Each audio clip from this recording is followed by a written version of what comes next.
Les nouvelles technologies et les nouvelles attentes sociétales créent de nouvelles injustices. Elles sont dès à présent un enjeu de management. Il y a d'abord des nouvelles injustices d'origine technologique. Elles sont à deux niveaux. Au premier niveau, elles concernent la capacité à utiliser des outils modernes, digitaux en particulier. On l'a vu lors de la crise du Covid-19 et du confinement, la possession ou non d'un bon matériel informatique, la disposition ou non d'un lieu adéquat pour travailler ont créé des discriminations importantes, vécues par les employés comme des injustices. Au second niveau, il s'agit des injustices liées au fonctionnement même des technologies.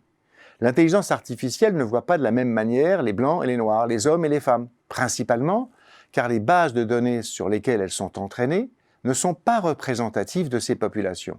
L'IA est injuste si sa base de données ou son algorithme sont injustes.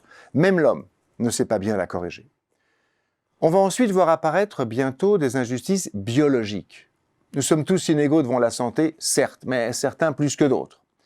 Dès lors que les profils ADN vont devenir plus précis, les inégalités vont apparaître et avec elles des injustices quant aux traitements disponibles, aux manipulations génétiques que l'on pourra faire et à la sélection des individus que l'on fera en fonction de leur profil génétique pour les traiter, les embaucher, les épouser ou pour faire des enfants avec eux.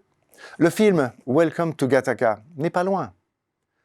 L'IA et la biologie annoncent aussi une autre injustice à venir, les injustices par asymétrie informationnelle. À chaque fois qu'un acteur a plus d'informations sur un individu que celui-ci en a sur lui-même, il y a un risque d'injustice par asymétrie informationnelle.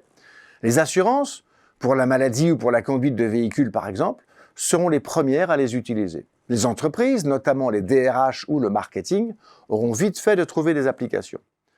Enfin, une injustice pourra être bientôt réduite, l'injustice épistémique. Derrière ce mot barbare se cache le fait que l'on refuse à une personne le droit d'apporter de la valeur à une discussion à cause de sa qualité à nos yeux.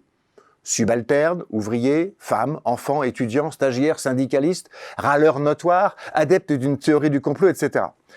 Traiter par le mépris ou ignorer le propos d'une personne à cause de sa qualité peut affecter tout manager, à tout niveau. Soyons honnêtes, nous sommes tous affectés. Et il est fort difficile de la déceler. Les neurosciences devraient nous aider à la dépister et à la réduire. Comme on le voit, les nouvelles injustices sont un véritable enjeu d'éthique, mais aussi un enjeu très concret de management.